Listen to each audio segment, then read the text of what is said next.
cruise ship job or a vacation? I applied for a few jobs as a police officer in Australia and a few jobs on different cruise ships. I had enough of being a flight attendant.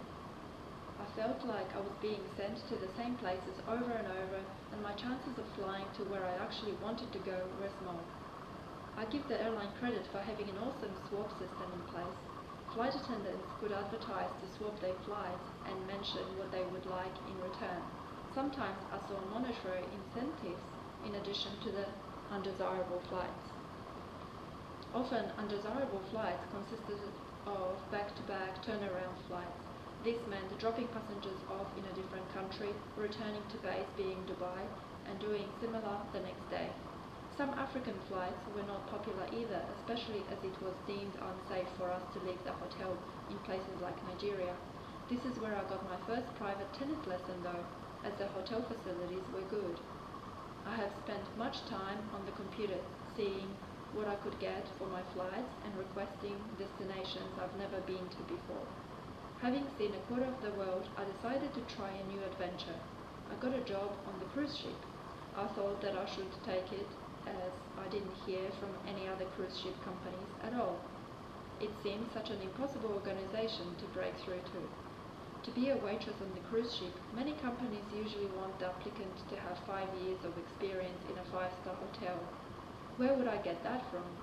You hear of people paying all this money in order to receive some information on how to apply to these cruise ships, and it makes me think that it's a scam.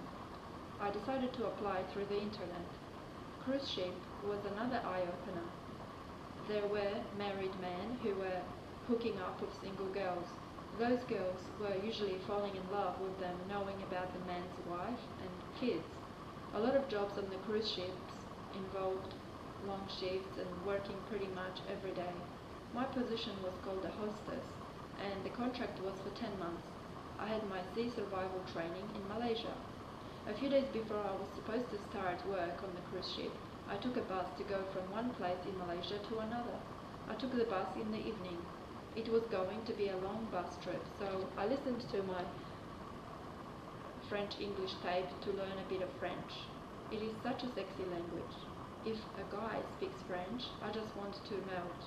I was a little sleepy. We were going pretty fast. Suddenly, it felt that the bus went even faster and that it was going to the side of the road. The bus flipped on its side. I grabbed the handle in front of me really hard, gripping harder with my right hand. Strangely, I don't remember anyone screaming. It happened so fast. Most people were probably asleep. I thought the same about the driver. I felt uneasy. I had pain in my right upper shoulder. I felt like I didn't have time to assess what happened to me. I just wanted to find my camera and get out of the bus. It was really dark on the bus. I couldn't see anything. I patted all around me for the camera. It was nowhere near me.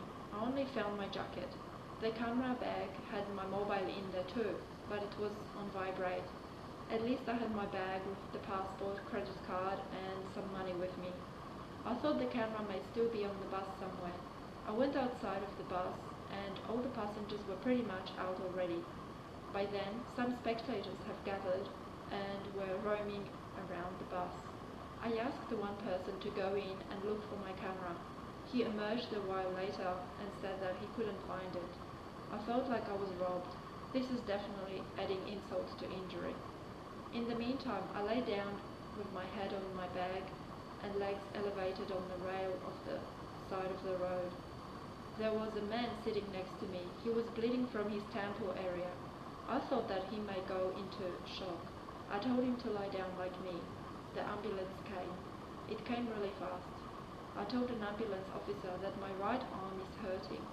They said that maybe my collarbone is broken, and they put my arm in an improvised sling made out of some bandage. We all went to the hospital via ambulance vehicles for an assessment. They wanted to x-ray my arm for a fee, while everyone else, who was local, was treated for free. I felt like this was so wrong. After some discussion, I realized that if the x-ray showed that my collarbone is broken, I just have to wear my sling. There would be nothing else I could do. Since we already travelled for almost an hour, I had to return to the place I came from.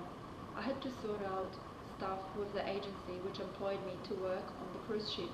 I had to catch a bus back, and I was supposed to pay for the ticket. I managed to explain why I shouldn't have to pay for the ticket. There was only front seat left. I was really sleepy as the morning was nearing. I fell asleep a few times, only to wake up thinking that there'll be another accident. I made it safe this time. In the morning, I rang the contact person for the hostess job.